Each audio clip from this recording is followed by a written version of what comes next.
My name is Maxim. 5 years in Chechnya. Demobilized early. Not because I got tired of dodging spirits, but because an armored personnel carrier decided to introduce my spine to the nearest tree. The romance of war. What can I say? I spent 6 months lying around hospitals, watching let them talk and convincing myself, yes, Max, you'll run around yet. Maybe not like a cheetah, but at least like a decent person, and not a rusty Terminator on his last legs.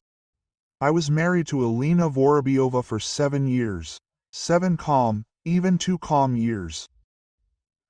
Good years, or so I thought.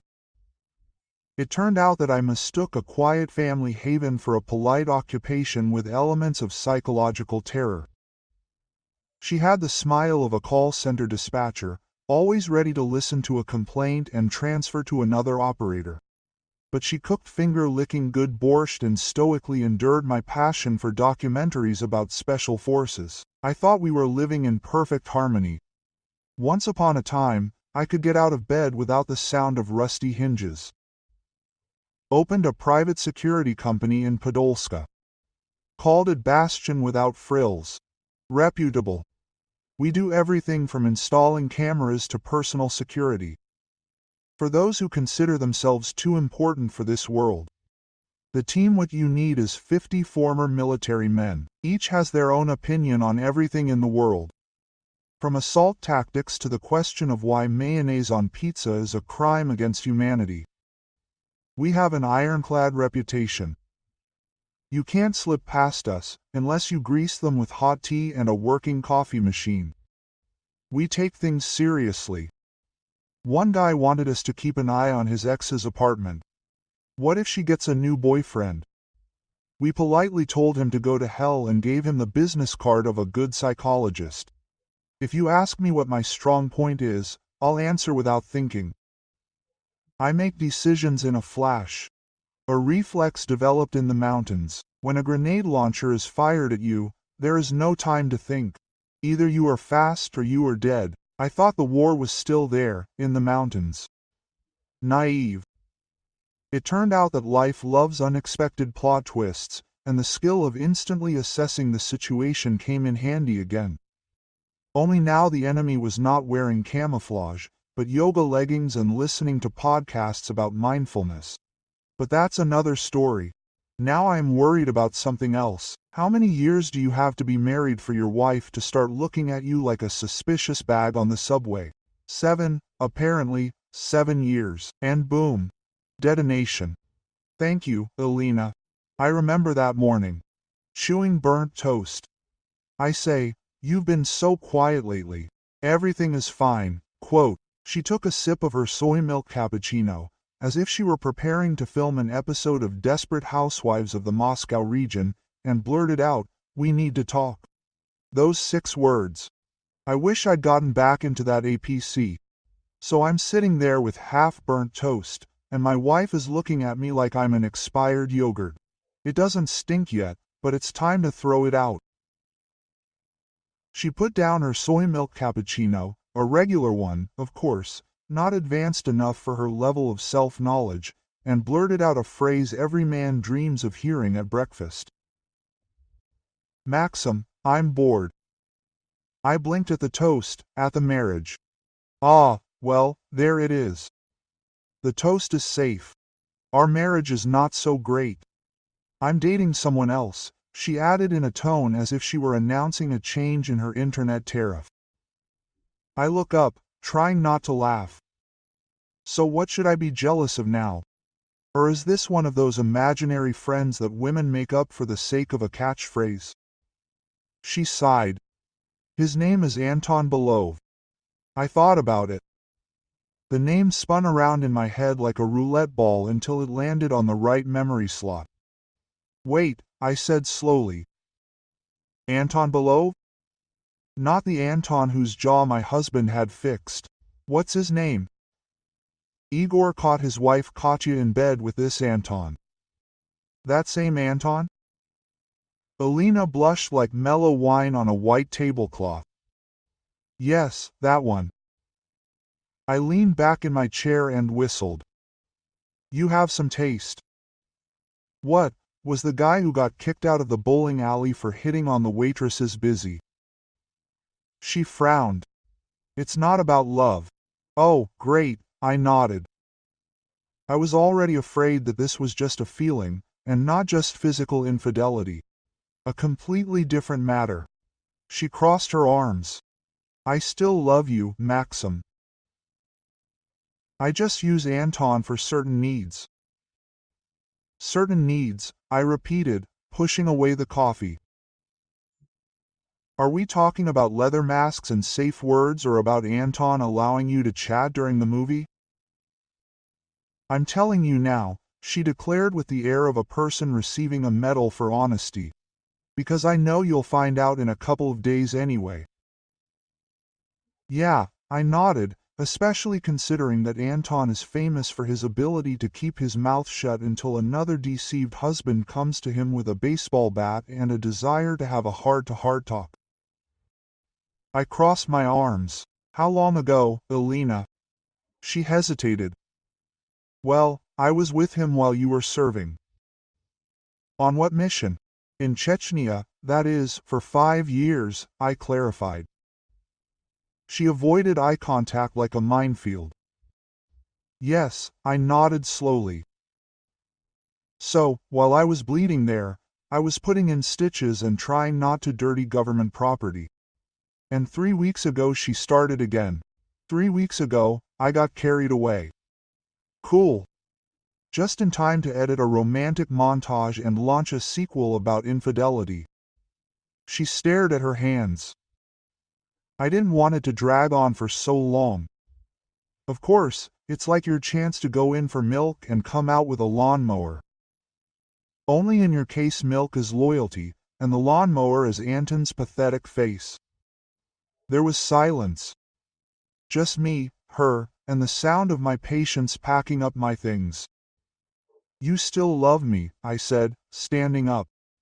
But you're using Anton. She nodded slowly. Elena, I shook my head. I run a security company. 50 former soldiers under my command. Do you have any idea how hard it is right now to resist asking someone to accidentally follow Anton home? She shuddered. Relax, I added. Mostly joking. She looked at me, apparently expecting an explosion. But I was calm. Years of war had taught me to keep my cool when everything around me was burning, including, as it turned out, my marriage. So, what do you want, Elena? I asked very slowly. Now she looked almost relaxed, as if we were discussing a grocery list and not the collapse of family life. I want everything to stay as it is there is. You and I remain married. You are my husband. And I continue to use the services. Anton, she said with a stone face. I blinked. What do you mean officially? Yes, she answered calmly. I feel stable, being married. I give you sex on schedule. Anton gives me what I want. Everyone is happy. I tilted my head, trying to figure out if she had an earphone in her ear. And this is a joke from the devil himself. Elena, I began. You want me to stay married, pay the rent, fix the faucet and pretend that you are not using the local Loveless as an intimate toy. In return, I will get sex on schedule and should be grateful. Yes, she answered in the tone of a DITSAT educator. This is adult. I could not resist. I burst out laughing, laughing like a man who stepped on a mine and decided, what, we'll fly today. And if I say no? I asked, crossing my arms. Her smile evaporated. Quote. Then, she said through gritted teeth. I'll file for divorce. I've already spoken to a lawyer. I'll sue you for moral damages, assault, harassment. I'll destroy you, Maxim. Your business, your reputation, everything will go to hell. She leaned toward me. Her voice became icy. Quote, so get in line. Be a good soldier. Follow orders. Be a good soldier. It hit the mark deeply.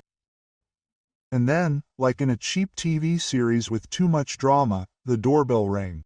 Alina rose from the guise of a woman confident in her rightness, although in fact she was doing complete madness. Anton entered. Yes, that same one.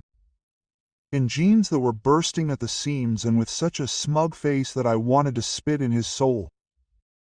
He sprawled on the couch like the master of his life. The stench of perfume was overwhelming across the room. Sure, Axe, what else to expect? Hi, Max, he nodded, as if we were anchoring. No offense. Yeah, I kept quiet. Alina sat down next to him, took his hand. Oil painting. Love and betrayal in the Moscow region. Quote. We hope you'll do the right thing, she said. It's best for everyone. I smiled. Not because I agreed, but because I'd already started composing a symphony of their collapse. Quote, just a minute, I said, taking out my phone. I need to call. I turned around, went into the bedroom and carefully closed the door. Calm, collected, focused. Made 3 calls. The first to my mother.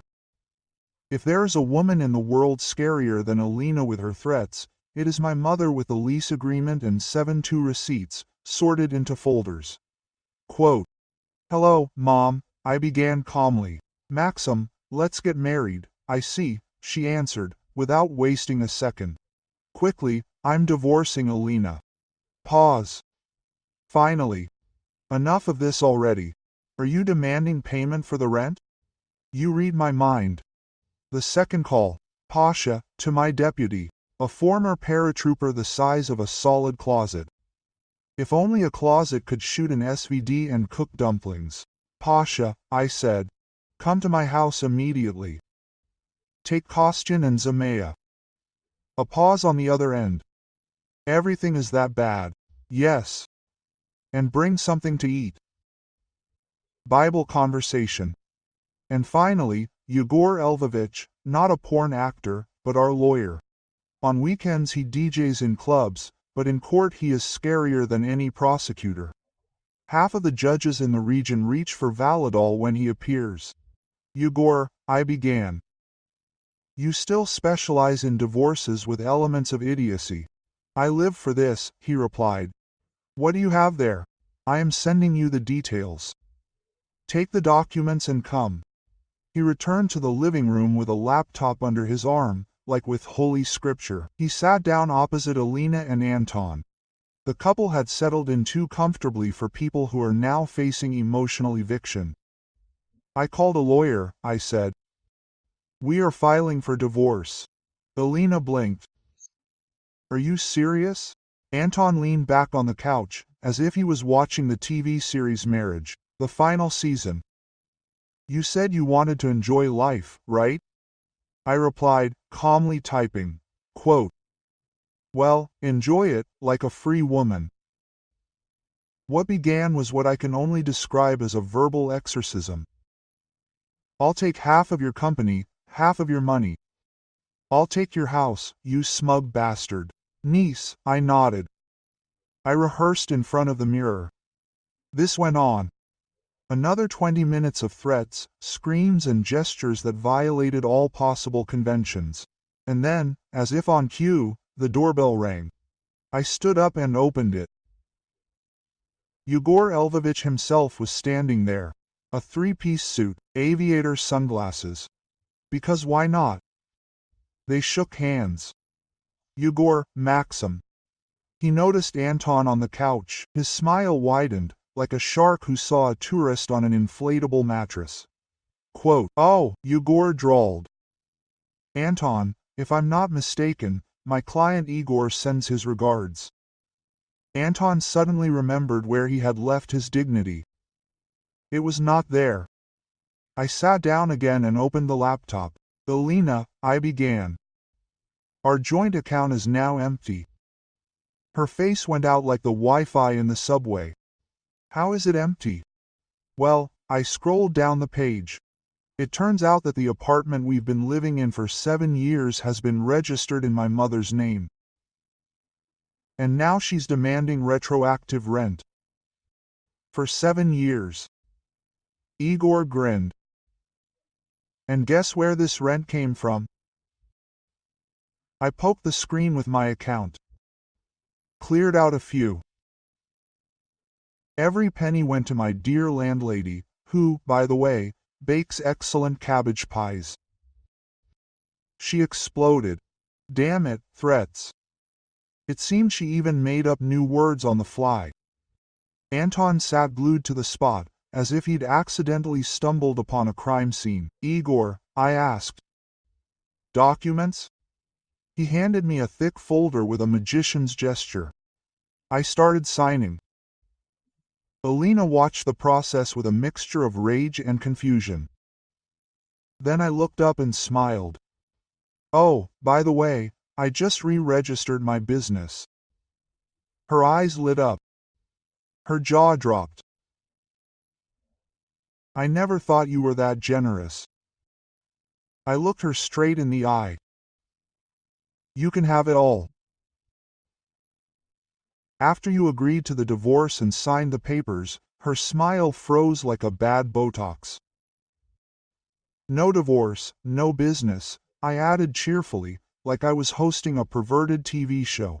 You want control? Here you go. Option A, freedom. Endless gymnastics with Anton Jagala and a fully functioning security company. Option B, no company, no money. An a vengeful ex-husband who will drag out the divorce until your pension. Oh yeah, and my mom. She'll sue you for debt so harshly that the judge will ask, do you even know how to work? Igor leaned toward her. Choose wisely. I charge by the hour. With these words, I leaned back, sipping coffee and watching the Haas gears turning in Alina's head. Anton looked like he wanted to fall through the sofa. And I finally finished my toast. Alina looked at Anton, expecting the support of wise advice. He scratched the back of his head, the gesture of a man for whom other people's problems are like another Tuesday. Quote, divorce this sucker, Anton said. Take his business. They say things are going well. We'll make money like this.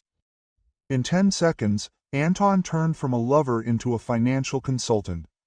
Quote, Alina, God bless her flexible morals, she nodded as if she had been offered the lead role in Dom 2. Parasites. I'll take the company, she declared. Igor didn't even bat an eyelid, he simply handed her the divorce papers like a fine receipt. Quote, initials here, signature there, he said, without looking up from his phone. And please, with a pen, not lipstick. I handed her the company documents with the same enthusiasm with which you hand over expired coupons.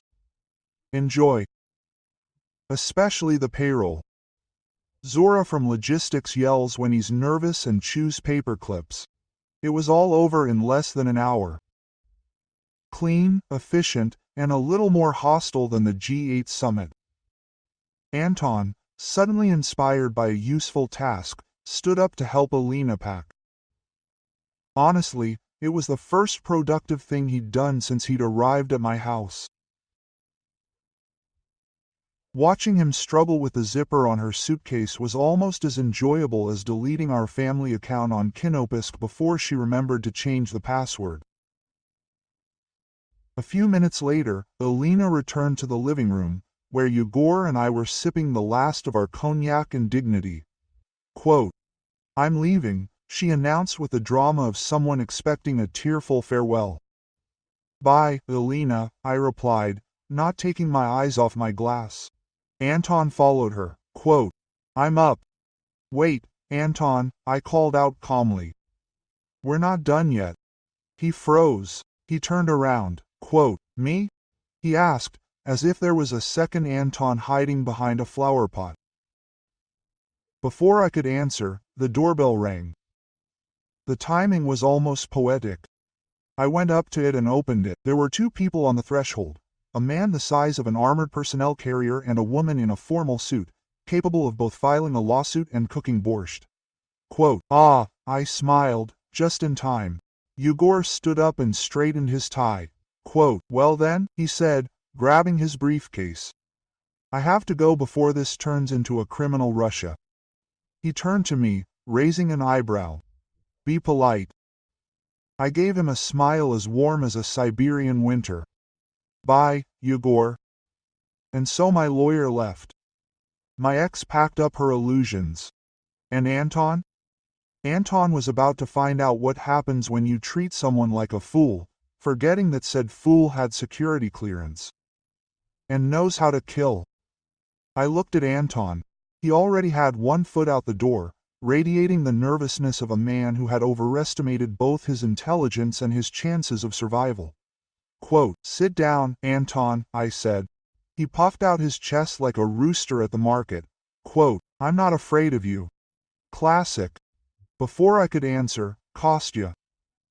Yes, that same Kostya, a guy so big he cast two shadows, stepped forward and gently placed his paw on Anton's shoulder. Softly. I mean just enough pressure to remind him that bones are fragile things. Anton's knees buckled like a bad connection. He didn't sit on the couch, he collapsed on it, blinking like a cat in the bathtub. I took a sip of cognac. You see, cooperation, you learn quickly. Then the snake, graceful, deadly, with a look that turned carbon into diamonds, approached Alina. She didn't say much, just grabbed her hair, freshly styled in a salon, and said in a voice that could freeze boiling water. Sit down. Alina, who 5 minutes ago was rehearsing the laugh of a free woman, immediately obeyed. She sat down on a chair, like a schoolgirl in the principal's office. If the principal had tattoos and combat boots. I quietly clapped my hands. Excellent. Everyone sat down. Isn't it cute? No one yelling. No passive-aggressive speeches about unfulfilled desires. Just sitting. Anton was now blinking rapidly. Perhaps he was trying to transmit the message in Morse code. Too bad the only receiver in the room was Kostyan's fist. Alina stared at me. This was blackmail. Then the snake moved like lightning and slapped her. I smiled. Oh, Alina. The snake doesn't like it when people talk nonsense. The snake leaned against the wall, crossing its arms. It looked at Alina as if it was figuring out where it would be more convenient to bury it after the paperwork was done. Kostya just stood there, silently chewing gum with the concentration of a sapper demining. So, I said, putting down the glass and cracking my knuckles. Now that everyone has sat down and no one is trying to assert their rights, let's talk. I looked at Anton, who was still sitting on the couch, trying to maintain the last of his dignity. Optimistically, I must say, Anton, I began, stirring the ice in my glass. You knew Alina was married to me when you slept with her. He hesitated for half a second, as if the truth was stuck in his throat. Then he nodded. Yeah, okay, I nodded. I appreciate honesty and homewrecker. I stood up, took a couple of slow steps forward, just enough for his back to straighten, like a gopher who has noticed a hawk. Did Alina ever mention that I served in the special forces? He blinked. Let me explain, I continued. This is when you spend 5 years professionally hunting people who think the rules don't apply to them. He turned to Kalina. She suddenly discovered that the floor was incredibly interesting. Disappeared, as did her conscience. He looked at Anton again. Have you ever thought about it? I asked quietly, that your actions can have consequences. Silence. Heavy, with a taste of tension and regret. Anton opened his mouth. Maybe he wanted to lie, maybe he could come up with an excuse about feelings or chemistry, but he didn't have time to make a sound. Bang! Kostya stepped forward and slapped him from the left. Smoothly, like in ballet. Anton swayed to the side, blinking, as if he had just discovered the law of gravity. The boss is asking a question, Kostya explained calmly, not even out of breath. Anton sat up, holding his cheek, as if it were a guarantee. Yeah, I didn't think it would go this far. That's the problem, I said. You don't think, Anton, you just take. I squatted down to be on the same level with him. You know, I've met fighters more noble than you. At least they didn't steal other people's things, knowing that without it they wouldn't survive. Anton whispered something, probably a prayer. Too bad the only gods in this room were armed with muscles and bad intentions. I slowly leaned back in my chair, letting the silence wash over us like a warm, frightening blanket. Anton was still blinking, his cheeks crinkled as if he'd been hit with an encyclopedia. Quote, "You see, Anton," I began, stirring my drink as if telling a bedtime story, "there's an old saying, if you love to ride, you must also love to pull the sled." A pause for dramatic effect. Anton looked confused. Alina seemed to be trying to blend into the upholstery of the chair. Quote, "You've been riding?" I continued. "Congratulations, little gold star. But now, Anton, it's time to pull the sled." Anton straightened up, probably hoping I was talking about board games and not self-mutilation. Poor, naive Anton. I nodded at Kostya, who was still standing with his arms crossed. He looked like a refrigerator that had just finished training in the Ryazan Airborne. Quote, "See Kostya? He's an artist." He waved his glass. "No, not one of those who paint sunflowers or cry over poems. I'm talking about an artist who reshapes human anatomy." Anton blinked. Once, he single-handedly remade 5 spirits in a gorge near Grozny, without weapons. Only bare hands and a rich imagination. Kostya nodded solemnly. That place is still called the Gorge of Repentance. I leaned toward Anton and caught his eye. "Here's the situation. Did you know that Alina is my wife?" I knew and still decided to play bed games with her while I was bleeding to death in Chechnya. I took a sip from the glass. "And, you see, this doesn't suit me. I'm a fair person, I believe in balance. So now we need to restore the equilibrium." Anton began to sweat, but not from the heat, but from the realization that his kidneys didn't have long to live. "Please, that's what's interesting," I said, bowing my head. "Are you not married?" "Not engaged. I don't even have a steady girlfriend, as far as I know." He smiled. "And I wanted to stay that way." Anton swallowed hard, so I nodded at Kostyan. "He'll make sure you don't get married." "Never." Anton's eyes widened. "What does that mean?" Kostyan cracked his knuckles. The snake grinned and took out her phone. "Turn on your breakup playlist." "Only if he screams," I replied. Alina jumped up in a panic. "Maxim, this is madness." "Madness." Quote. I looked at her calmly. "No, madness is cheating on a special forces soldier with a guy who once lost a treadmill fight." Anton tried to get up and rush to the door. Kostyan barely moved. He just stepped forward like a man going to his favorite job. Anton opened his mouth, probably wanting to say something stupid. At that moment, Kostyan punched him in the stomach. The blow was so strong that the air around him shook.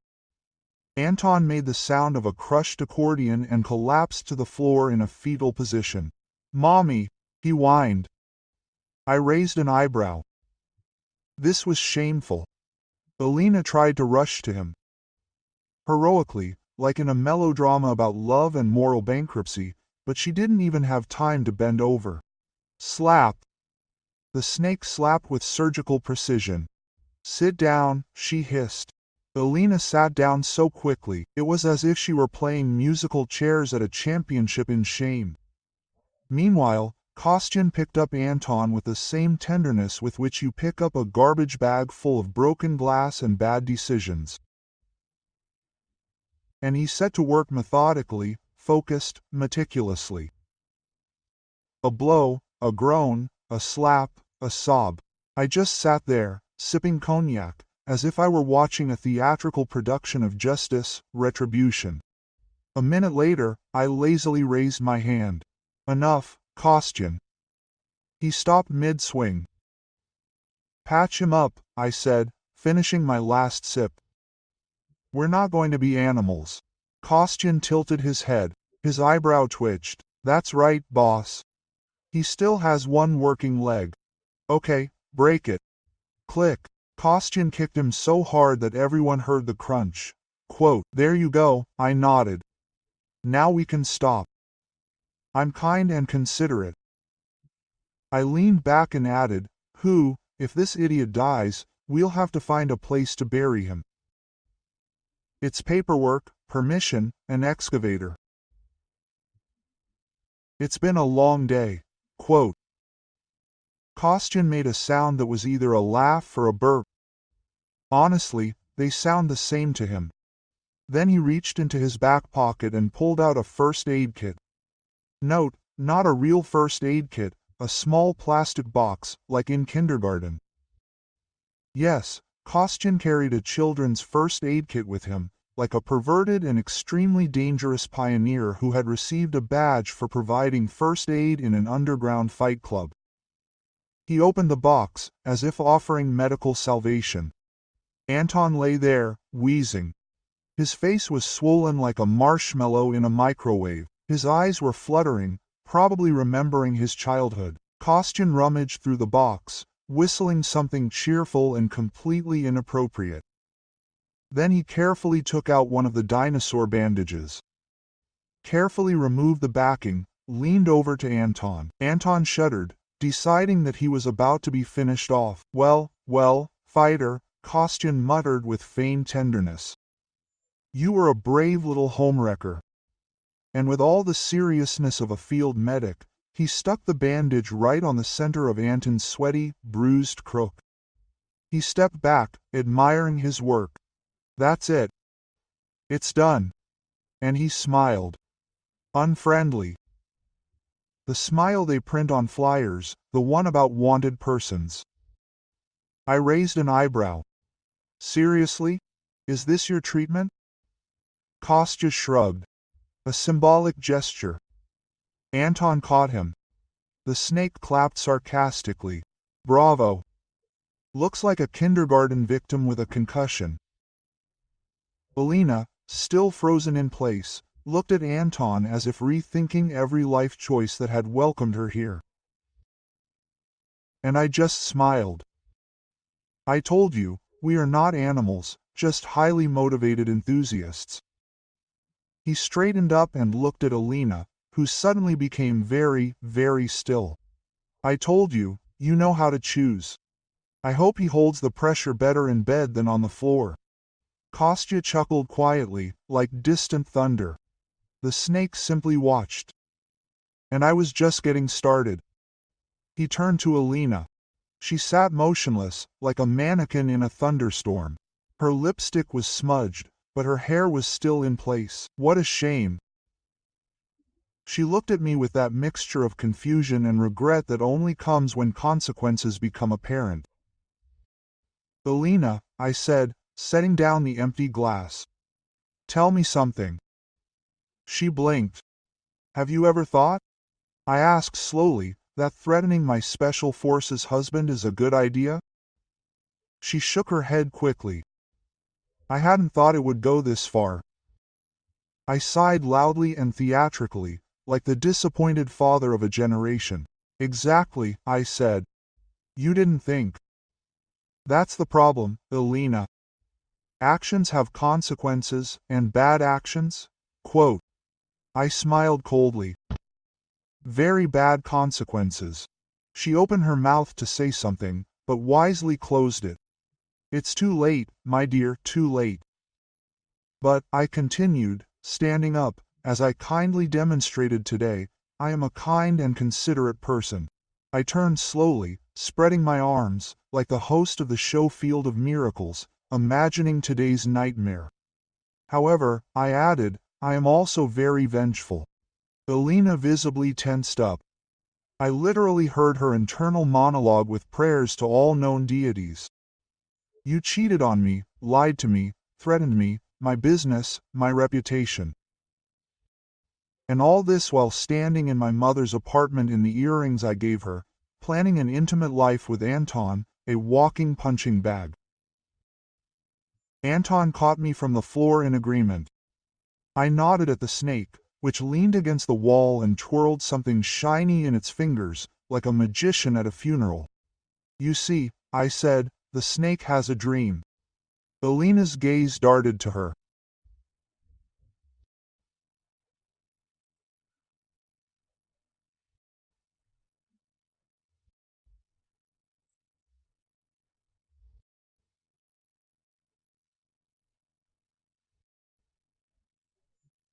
Bad idea.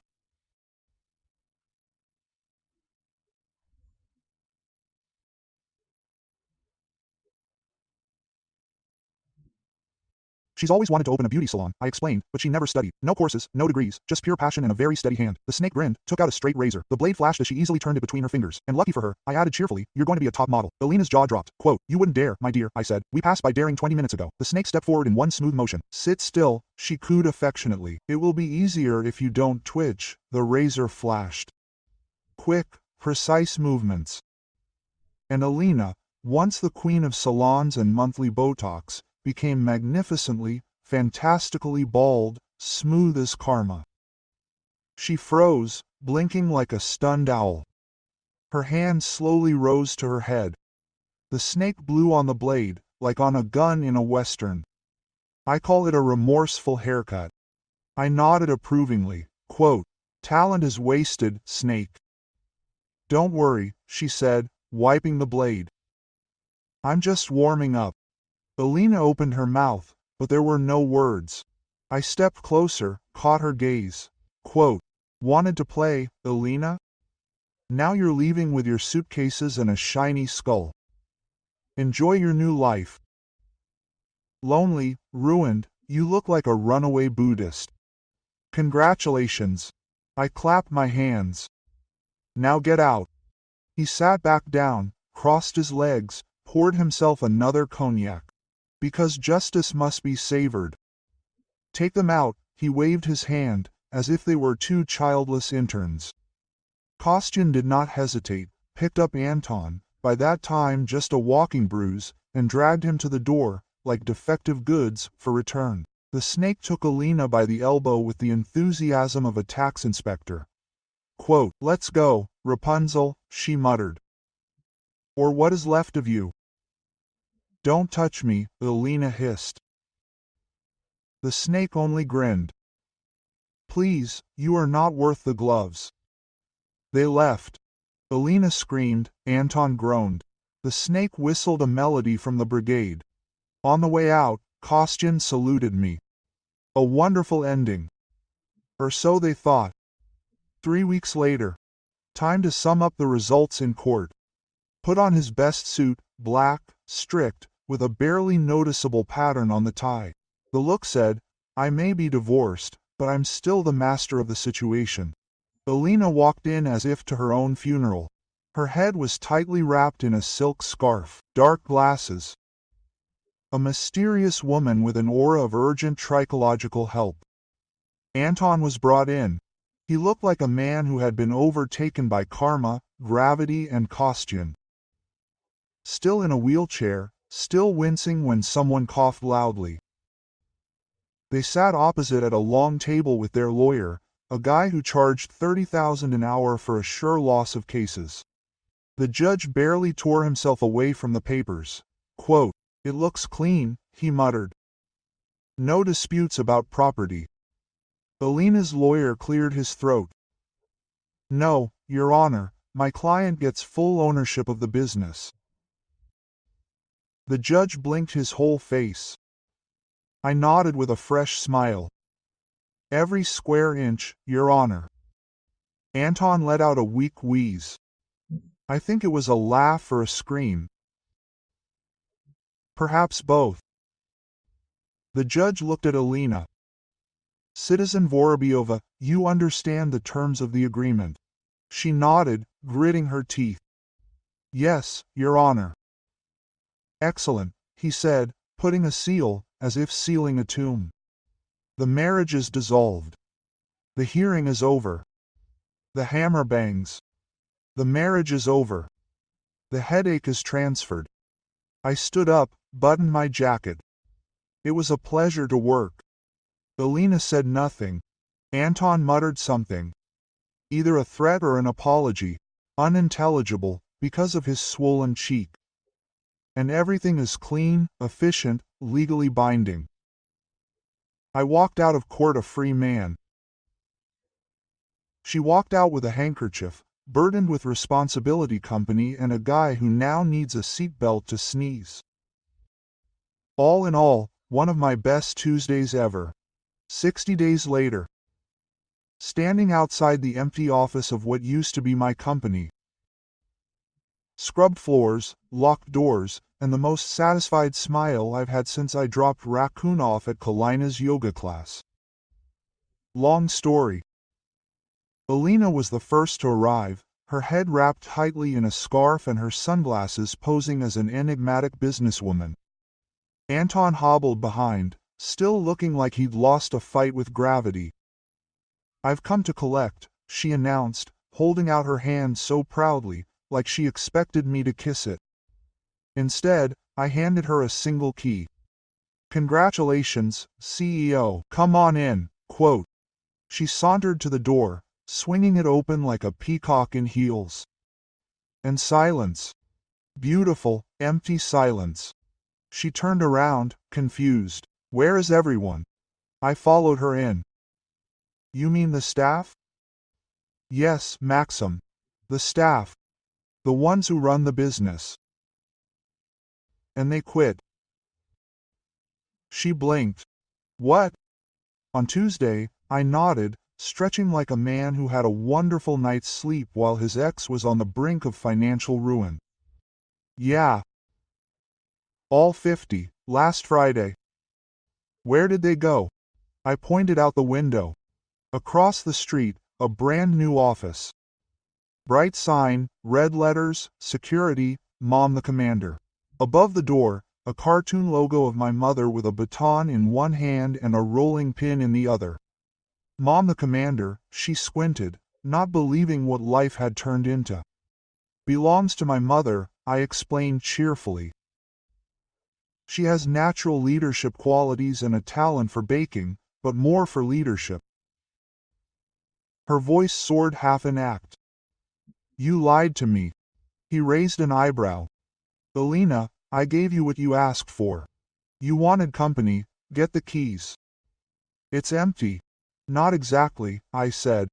There are people inside. She tilted her head. Who? I pointed to the glass conference room. Bank employees, 3 of them, waiting to meet the new owner. Her face fell. Why? She asked slowly. Oh, just a couple of small debts, I said, taking a folded sheet of paper out of my pocket.